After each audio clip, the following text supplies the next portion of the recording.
ನೀ ಮಾಡುವ ಪಾಪ ಕರ್ಮದೊಳಗೆ ನಿನ್ನ ಪಾಪ ಅವರಿಷ್ಟು ತಗೊಂತಾರ ಕೇಳಿವ ತಗೊಂತಿದ್ರು ಅಂದ್ರೆ ನಾನು ಇವತ್ತು ಏನಾರ ಕೊಡ್ತೀನಿ ಅಂದ ನಾರದನು.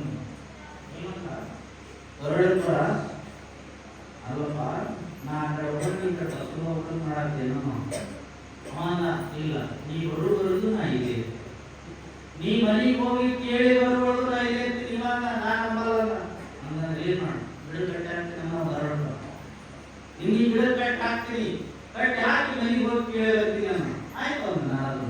ತಾಳ ತುಂಬ ಎರಡು ಕೆಳಗೆ ಇರ್ತಾರೆ. ನಾರದು ನಿನ್ನ ಕೈ ಕಟ್ಟಿ ಹಾಕ್ತಾರ ಬಳ್ಳಿಯಿಂದ ಗಿಡಕ್ಕೆ ಕಟ್ಟಿ ಹಾಕ್ದ ಸೀದಾ ಮನೆಗೆ ಹೋಗ್ತಾರೆ. ಕಟ್ಟಿ ಮೇಲೆ ಹಾಕಿ ಕುಂತಿದ್ದಾರೆ ಗುರುಗೆ ಅಂತ. ಗುರು ಕೆಂಪೋದ ಕುಂತಿದ್ದೆ ಏನಿಲ್ಲ, ಮತ್ತೆ ನಾನು ನಿತ್ಯ ದರೋಡೆ ಮಾಡಿ ತಗೊಂಡ್ಬಂದು ನೀನು ಊಟ ಹಾಕ್ತೀನಲ್ಲ, ಹೌದು ಹಾಕ್ತೀನಿ. ಮತ್ತೆ ಅದು ಪಾಪದ ಕೆಲಸ ಅಂತ, ಅದು ಪಾಪ ಹೆಚ್ಚಾಗ್ತದಂತ, ಅದಕ್ಕೆ ನನ್ನ ಪಾಪವನ್ನ ನೀನೊಂದಿಷ್ಟು ತಗೊಂತೀನೋ ಅಂತ ಅಪ್ಪಗ ಅಪ್ಪಂದ್ರೆ ನನಗೆ ಗೊತ್ತಿಲ್ಲ ನೀ ಏನ್ ಮಾಡ್ತಿ ಏನ್ ಬಿಡ್ತಿ, ಆದ್ರೆ ನನ್ನ ಬಟ್ಟೆಗೆ ಹಾಕೋದು ಅಷ್ಟ ನಿನ್ ಕೆಲಸ. ನಾನಿನ್ನ ಹುಟ್ಟಿ ಬೆಳೆಸಿದೀನಿ, ನಾನು ಕಷ್ಟಪಟ್ಟಿನಿ ನಿನ್ನ ಬೆಳೆಸ್ಲಿಕ್ಕೆ, ಆದ್ರೆ ನೀ ಬೆಳೆದ್ ಹಿಂಗಾಗಿದ್ದೀನಿ, ನನ್ನ ಕೆಲಸ ಅಲ್ಲ. ನೀ ಮಾಡಿದ ಪಾಪ ನಿನ್ ಸುತ್ತವ, ನಾ ಬರೋದಿಲ್ಲ ನಿನ್ ಪಾಪದೊಳಗ, ನೀ ಬೇಕಾದ ಮಾಡೋಣ. ಹೋಗಿ ಹೆಂಡತಿ ಹೆಂಡತಿ ಎಷ್ಟು ಪ್ರೀತಿ ಹೆಂಡತಿ ಹೆಂಡತಿ ಕೇಳ್ತಾನ, ಹೆಂಡತಿ ಏನು ಏನ್ರಿ ಏನಿಲ್ಲ, ಪ್ರತಿನಿತ್ಯ ದರೋಡೆ ಮಾಡಿದ್ದನ್ನು ಎಲ್ಲ ನಿನ್ ಕೈಯಾಗ ಕೊಡ್ತೀನಲ್ಲ, ಅದು ಪಾಪದ ಕೆಲಸ ಅಂತೆ, ಆದ್ರೆ ಒಂದಿಷ್ಟು ಪಾಪವನ್ನ ನೀನು ತಗೋತೀಯ. ಹೆಂಡತಿ ತಗೋತೀಯ ಅವ ಆಯ್ತು ಕೇಳಕ್ತಿಲ್ಲ, ನೀನ್ ಮಾಡಿದ್ರೆ ನೀನ್ ನನ್ನ ಕೆಲಸ ಇಲ್ಲದೆ ಅದು ನಿಮ್ ಕರ್ತವ್ಯ. ಅದು ನಿಮ್ಮನ್ನ ನಂಬಿ ಅವ್ರ ಮನೆಗೆ ಬಿಟ್ಟು ಬಂಧು ಬಳಗವನ್ನ ಬಿಟ್ಟು ಯಾರು ಗೊತ್ತು ಗುರಿಯಿಲ್ಲದೆ ಇರೋ ಗಂಡ ಮನೆಗೆ ಬಂದೀನಿ. ಗಂಡ ಏನ್ ಮಾಡ್ತಾನ ಕೆಲಸ ನನಗೆ ಗೊತ್ತಿಲ್ಲ, ಅವ ತಂದಿದ್ದನ್ನ ಮಾಡಿ ಹಾಕೋದು ಅಷ್ಟ ನನ್ನ ಕೆಲಸ ಹೊರತು ನೀನು ಮಾಡುವ ಪಾಪ ಕರ್ಮದಲ್ಲಿ ನಾನು ಭಾಗಿಯಾಗಲ್ಲ ಅಂತ ಹೇಳ್ತೀನಿ. ಆಗೋದಿಲ್ಲ, ಮನಸ್ಸಿಗೆ ನೋವಾಗ್ತದೆ. ಇವ್ರಿಗೋಸ್ಕರ ನಾನು ದರೋಡೆ ಮಾಡಿದೆ, ಇವ್ರಿಗೋಸ್ಕರ ನಾನು ಕೊಲೆ ಮಾಡಿದೆ, ಇಂಥವ್ರಿಗೋಸ್ಕರ ನಾನು ಇಷ್ಟೆಲ್ಲ ಮಾಡಿದ್ರಲ್ಲಪ್ಪ ಅಂತ ಮನಸ್ಸಿಗೆ ನೋವಾಗಿ ಸೀದಾ ಎಲ್ಲಿಗೋದ ನಾರದ ಮುನಿ ಬೆಟ್ಟಕ್ಕಿದ್ದಲ್ಲ, ನಾರದ ಮುನಿ ಹತ್ರ ಬಂದಿರ್ತಾನೆ. ನಾರದ ಯಾಕೋ ಯಾರು ಬರಲಿಲ್ಲ, ನಿನ್ನ ಹುಟ್ಟಿಸಿದ ಅಪ್ಪ ಅಮ್ಮ ಬರಲಿಲ್ಲ, ನೀನು ಪ್ರೀತಿಯಿಂದ ಸಾಕುವಂತ ಹೆಂಡತಿ ಬರಲಿಲ್ಲ, ಮುಂದೆ ನಿನಗೆ ಆಧಾರ ಆಗ್ತಾರಂತ ಮಕ್ಕಳಿಗೋಸ್ಕರ ಈ ಕೆಲಸ ಮಾಡಕತ್ತಿಯಲ್ಲ, ಯಾವ ಮಕ್ಕಳು ಬರಲಿಲ್ಲಲ್ಲ ಅಂದ ನಾರದ ಮುನಿ. ದರೋಡೆಕೋರರ ಮನಸ್ಸು ಮೆತ್ತದಾಗಿದೆ. ಯಾಕೆ? ಮುನಿಗಳ ಸಂಘ. ಅವಾಗ ಕೈ ಮುಗಿತಾನೆ ಸನ್ಯಾಸಿಗಳಿಗೆ, ಕೈ ಮುಗಿತಾನೆ ನಾರದ ಮುನಿಗಳಿಗೆ. ಮುನಿಗಳೇ, ನಾನು ಇಷ್ಟು ದಿವಸ ಮಾಡಿದ್ದು ಪಾಪ ಕರ್ಮಗಳು ತಪ್ಪು ಅಂತ ನಿಮ್ಮಿಂದ ನಾನು ಗರ್ವಾಗ್ಯದ, ಮತ್ತು ಅದನ್ನು ಕಡಿಮೆ ಮಾಡ್ಕೋಬೇಕು, ನಾನು ಏನು ಮಾಡಲಿ ಅನ್ನೋ ನಾರದ ಮುನಿಗಳಿಗೆ. ಮುನಿಗಳಂತಾರೆ, ಏನಿಲ್ಲಪ್ಪ, ಈ ಭಗವಂತನ ಸ್ಮರಣೆ, ಭಗವಂತನನ್ನ ಸ್ಮರಿಸು. ಏನಬೇಕು? ರಾಮ ರಾಮ ಅಂತ ಜಪ ಮಾಡೋದು. ಕಣ್ಣು ಮುಚ್ಚಿ ನೀನೇನು ಮಂತ್ರ ಹೇಳಬೇಕಾಗಿಲ್ಲ, ನೀನೇನು ಪೂಜೆ ಮಾಡಬೇಕಾಗಿಲ್ಲ, ಸುಮ್ಮನೆ ಒಂದು ಕಡೆ ಕೂತು ರಾಮ ನಾಮ ಜಪ ಮಾಡೋದು. ಅವನಿಗೆಲ್ಲ ಅನ್ನಕ್ಕೆ ಬರೋದಿಲ್ಲ. ಯಾಕೆ? ಕಡಿ ಕಡಿ ಕಡಿ ಬಂದದು. ಅವನಿಗೆ ರಾಮ ಅಂತ ಬರೋದ್ರೆ ನೀ ಎಲ್ಲಿ ಕುಂತಿ ಅಂದ್ರು, ನಾನು ಮರ ಕೆಳಗೆ ಕುಂತೀನಿ, ಮರ ಅನ್ನೋದು, ಮರ ಅನ್ನು ಮರ ಅನ್ಕೋತ ಹೋದ. ಮರ ಮರ ಮರ ಮರ ನೀವು ಅಂದ್ರಿ, ಅದು ರಾಮ ರಾಮ ರಾಮ ಅಂತ ಮರ ಮರ ಮರ ಅನ್ಕೊಂಡ ಕುಂತ. 1 ತಾಸು ಕಳೀತು, 2 ತಾಸು ಕಳೀತು. ನಾರದ ಮಹರ್ಷಿ ವಾಪಸ್ ಹೋದ. ಅವ ಹೋಗಿದ್ದೀವಿ ಬರ್ತಿಲ್ಲ.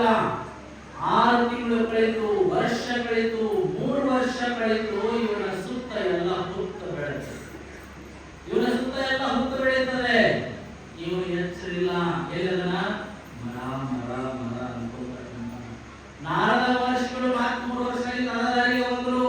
ಅಲ್ಲಿ ನೋಡ್ತಾರ ಹುತ್ತ ಬೆಳೆದಲ್ಲ, ಕ್ಷಣ ಹೊತ್ತು ಕೂರ್ತಾರ, ಅಲ್ಲಿ ರಾಮ ರಾಮ ಅನ್ನೋ ಶಬ್ದ ಕೇಳ್ತಾ ಇದೆ. ಅವನು ಹುತ್ತದೊಳಗೆ ಯಾರಪ್ಪ ರಾಮನಾಮ ಸ್ಮರಣೆ ಮಾಡುವರು ಅಂತ ನೋಡ್ತಾರೆ. ನೋಡಿ ಆ ಹುತ್ತವೆಲ್ಲ ಹೊಡೆದ ತಕ್ಷಣ ಅವನಿಗೆ ದರೋಡೆ ತೋರಿದ್ನಲ್ಲ, ಅವನಿಗೆಲ್ಲ ಗಡ್ಡ ಬಂದಿದ್ದು, ಜೊತೆಗಳು ಅದರೊಳಗೆ ಎಲ್ಲ ಪಕ್ಷಿಗಳು ವಾಸ ಮಾಡ್ತಾ ಇದ್ವು, ಹುಳುಗಳಿದ್ವು. ಅದು ಅವರ ಬರಿವು ಅವನಿಗೆ ಇರಲಿಲ್ಲ. ಅವನ ಮನಸ್ಸು ಎಗಡಿತು, ರಾಮ ರಾಮ ರಾಮ ರಾಮ. ನೋಡ್ತಾರೆ, ನೋಡಿ ನೆನಪು ಮಾಡ್ಕೊಳ್ತಾರೆ. 3 ವರ್ಷಗಳ ಹಿಂದೆ, 2-3 ವರ್ಷಗಳ ಹಿಂದೆ ಒಬ್ಬ ದರೋಡೆಕೋರನಿಗೆ ಕೂರಿಸಿ ಹೋಗಿದ್ದ. ದರೋಡೆಕೋರನಿಗೆ ಎಚ್ಚರಗೊಳಿಸಿದಾಗ ಭಗವಂತ ಪ್ರತ್ಯಕ್ಷ ಆಗ್ತದಂತೆ. ಪ್ರತ್ಯಕ್ಷ ಆದ ಏನ್ ಸುತ್ತ ಐತಲ್ಲ, ಅದರ ಸಂಸ್ಕೃತದವರು ವಲ್ಮೀಕ ಅಂತ ಕರೀತಾರೆ. ವಲ್ಮೀಕ ಅಂದ್ರೆ ಹುತ್ತ. ಭಗವಂತನ ಆಶೀರ್ವಾದದಿಂದ ದರೋಡೆಕೋರ ಬರೇ ರಾಮನಾಮ ಜಪದಿಂದ ಮುಂದೆ ರಾಮಾಯಣವನ್ನು ಬರೆಯುವಂತ ವಾಲ್ಮೀಕಿಯಾಗಿ ಪರಿವರ್ತನೆ ಆಗ್ತಾನೆ. ಯಾಕೆ? ಕ್ಷಣಮಪಿ ಸಜ್ಜನಿ ಸಂಗತಿ ರೇಖ. ಕ್ಷಣವತ್ತು ನಾರದ ಮುನಿಗಳ ಜೊತೆಗೆ ಸಂಘ ಮಾಡಲ್ಲ, ಇವತ್ತಿಗೂ ಪೂಜೆ ಮಾಡುವಂತಹ ವಾಲ್ಮೀಕಿ ಮಹರ್ಷಿಯಾಗಿ ಬೆಳೆಯುತ್ತಾನೆ. ಕಾರಣ ಸತ್ಸಂಗ, ಒಳ್ಳೆಯ ಸಂಘ. ಕ್ಷಣವತ್ತು 35-40 ವರ್ಷ ದರೋಡೆ ಮಾಡಿದ್ದ, ಒಂದೇ ದಿವಸ ಮುನಿಗಳ ಸಂಘ ಮಾಡದ ಆನೇ ಮಹರ್ಷಿಯ. ಒಂದು ದಿವಸದೊಳಗೆ ಅಷ್ಟು ಫಲ ಇದೆ ಅಂದ್ರ 5 ದಿವಸ ಒಳ್ಳೆ ಮಾತು ಕೇಳಿದ್ರೆ ಎಷ್ಟು ಚಂದ. ಕೇಳೋದು ಬಿಡೋದು ಅಲ್ಲ, ಒಳಗೆ ಇಳಿಸೋದು. ಭಾಳ ಕಡೆ ಎಲ್ಲ ಉತ್ಸವ ಮಾಡ್ತಾರೆ. ವಚನಗಳನ್ನು ತೆಲಿ ಮೇಲೆ ಇಟ್ಕೊಂಡು, ಗ್ರಂಥಗಳನ್ನು ತೆಲಿ ಮೇಲೆ ಇಟ್ಕೊಂಡು, ನಾವು ಕಡೆ ಇರುವಂತೆ ವಚನದ ಉತ್ಸವ ಆಯ್ತು. ನೆಕ್ಸ್ಟ್ ನನ್ನ ಮಾತಾಡೋದೈತಿ. ಎಲ್ಲರೂ ಭಾರಿ ಒಳಕತ್ತಿದ್ರು, ಏನ್ರಿ ವಚನಗಳನ್ನು ಮರವಣಿಗೆ ಮಾಡ್ತೀರಿ, ಗ್ರಂಥಗಳನ್ನು ತೆಲಿ ಮೇಲೆ ಇಟ್ಕೊಂಡಿರಿ, ಭಾರಿ ಭಕ್ತರಿಗೆ ಮತ್ತೆ ಎಲ್ಲರೂ ವಚನಗಳನ್ನು ತೆಲಿ ಮೇಲೆ ಇಟ್ಕೊಳ್ಳೋದಲ್ಲ, ವಚನಗಳನ್ನು ತೆಲಿ ಒಳಗೆ ಇಟ್ಕೋರಿ, ಅವಾಗ ನಿಜ ಭಕ್ತರಾಗ್ತೀರಿ ಅಂತ. ತೆಲಿ ಮೇಲೆ ವಚನಗಳ ಪುಸ್ತಕ ಬೇಕಾಗಿಲ್ಲ, ತೆಲೆ ಒಳಗೆ ವಚನಗಳ ಮಾಲೆ ಬೇಕು, ತೆಲೆ ಒಳಗೆ ಬೇಕು. ಅಕ್ಕ ಮಹಾದೇವಿ ಅಂದ್ರೆ ನಿಮ್ಗೆಲ್ಲ ಭಾರಿ ಖುಷಿ. ಹೆಣ್ಮಕ್ಳಿಗೆ ಯಾಕ? ಮಹಿಳಾ ಕುಲ ತಿಲಕ. ಮಹಿಳಾ ಕುಲಕ್ಕೆ ಒಂದು ತಿಲಕ ಅಂತ. ನೀವೆಲ್ಲ ಮಧ್ಯೆ ರೆಡಿ ಆಗ್ತೀರಿ, ಸೀರೆ ಉಟ್ಕೊಳ್ತೀರಿ, 25,000 ರೇಷ್ಮೆ ಸೀರೆ ಹಾಕೊಳ್ತೀರಿ, ಬಟ್ಟೆ ಪೀತಾಂಬರಗಳು, ನೆಕ್ಲೆಸ್ಗಳು, ಕೈ ತುಂಬ ಆಭರಣಗಳು ಎಲ್ಲ ಹಾಕೊಂಡು, ಜಡೆ ತುಂಬ ಹೂವನ್ನು ಮಾಡಿಕೊಂಡು ಹೊರಗೆ ಬಂದ ತಕ್ಷಣ ಯಾರು ರೆಡಿ ಆಗ ತಿಲಕ ಮರ್ತಿಯಲ್ಲ ಅಂತ. ಅಂದ್ರ ಇವೆಲ್ಲದಕ್ಕಿಂತ ಶೋಭೆ ತಿಲಕ. ಆ ತಿಲಕನೇ ಈ ಮಹಿಳಾ ಕುಲಕ್ಕೆ ತಿಲಕ ಅಂದ್ರೆ ಮಕ್ಕ. ಯಾಕಷ್ಟು ನಮಗೆ ನಮ್ಮ ರಾಜ್ಯದಲ್ಲೇ ಹುಟ್ಟಿದ್ದಾರೆ, ನಮ್ಮ ರಾಜ್ಯದಲ್ಲೇ ನಡೆದಾಡಿದ್ದಾರೆ, ನಮ್ಮ ರಾಜ್ಯದಲ್ಲೇ ಜೀವಿಸಿದ್ದಾರೆ. ಪ್ರತಿ ಊರೊಳಗ ಅಕ್ಕ ಮಹಾದೇವಿಯ ದೇವಸ್ಥಾನ ಇದ್ದಾವೆ, ಸಂಘಗಳಿದ್ದಾವೆ, ಸತ್ಸಂಗ ಮಾಡ್ತಾರೆ, ವಚನಗಳು ತಿಳಿಸ್ತಾರೆ. ಕಾರಣ ಅಕ್ಕ ಮಹಾದೇವಿ ಉಡುಗಡಿಯವರು ಎಲ್ಲಿಯವರು ಹಂಗೆ ಉಡುಗಡಿ ಊರಿನ ಮಹಾರಾಜ, ಅದೊಂದು ಸಾಮ್ರಾಜ್ಯ. ಆ ಸಾಮ್ರಾಜ್ಯರು ಬಡವರ ಮನೆಯೊಳಗೆ ಅಕ್ಕ ಮಹಾದೇವಿ ಜನ ಆಗಿತ್ತು. 18 ವರ್ಷ ಅಕ್ಕ ಮಹಾದೇವಿ. ಎಷ್ಟು ವರ್ಷ? 18 ವರ್ಷ. ಒಂದು ಸಾತಿ ಅಪ್ಪನ ಜೊತೆಗೆ ಸಂತಿಗೆ ಹೋಗಿತ್ತು.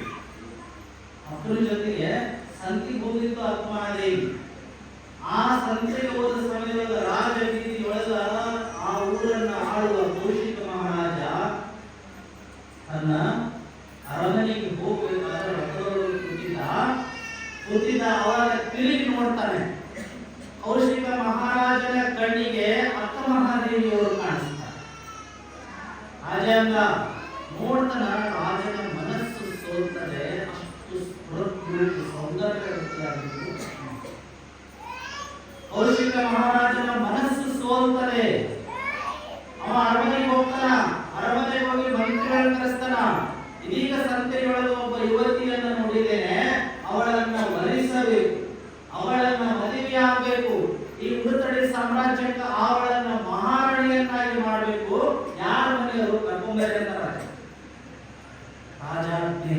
ಮೊದಲು ರಾಜ ಪ್ರತ್ಯಕ್ಷ ದೇವತಾ. ರಾಜ್ಯಕ್ಕೆ ರಾಜನೇ ದೇವರಿದ್ದಾರೆ. ದೇವರು ಏನಂತಾರೆ ನಡಿಬೇಕು ಅಂದ್ರೆ ಎಲ್ಲರೂ ಮಂತ್ರಿಗಳು ಎಲ್ಲರೂ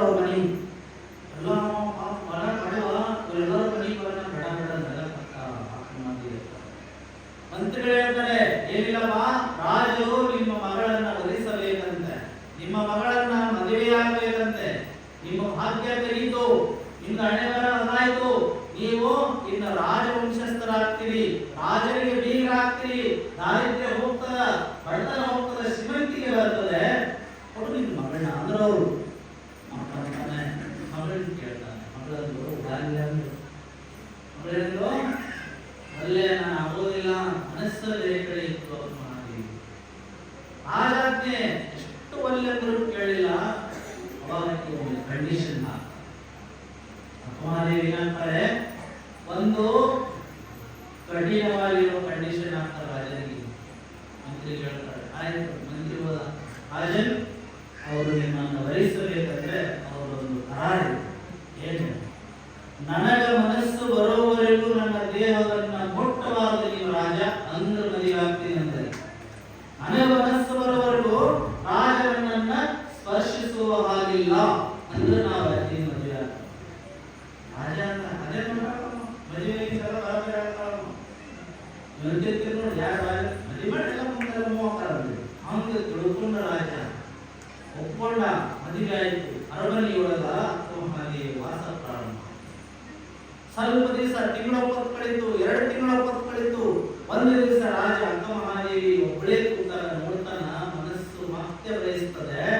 ಹೋಗಿ ಬಾಗಿಲು ಹಾಕಿ ಆ ಕಡೆ ಮನೆ ತನ್ನ ಮಾಡಿ ತಾನು ಕುಂತಿದ್ದ ಅಕ್ಕಮಹಾದೇವಿ ನೆಲವಿದೆ ಕೈ ಹಾಕ್ತಾನೆ. ಕೌಶಿಕ್ ಮಹಾರಾಜ ನೋಡ್ತಾಳೆ ಅಕ್ಕಮಹಾದೇವಿ, ಚಾಂದ್ರು ಏನಾಗಿ ನಾನು ನನ್ನ ಮನಸ್ಸಾಗೋರಿಗೂ ಸ್ಪರ್ಶ ಮಾಡಬಾರ್ದೀನಿ, ನೀ ಮುಟ್ಟಿದೆ ಅಂದ್ರೆ ಕೆಟ್ಟಿ ಅದರೊಳಗೆ ಅಷ್ಟು ಕೆಟ್ಟೆ ಇಲ್ಲ ಅಕ್ಕಮಹಾದೇವಿ. ಯಾಕಂದ ನಾನು ಈ ದೇಹಕ್ಕೆ ಒಡೆಯ ಇದ್ದೀನಿ, ಗಂಡ ಇದ್ದೀನಿ, ನಿಂದು ನನಗೆ ಎಲ್ಲ ಹಕ್ಕಿದೆ ಅಂತ. ಅವಾಗ ಅಕ್ಕಿ ಅಂತಾಳೆ, ಏನಿದೆ ಈ ದೇಹದೊಳಗಂತ ಆಸೆ ಪಡ್ತೀವೋ, ಏನಿದೆ ಈ ದೇಹದೊಳಗ? ಮಾಂಸದ ಮಡಿಕೆ. ದೇಹದಲ್ಲೋ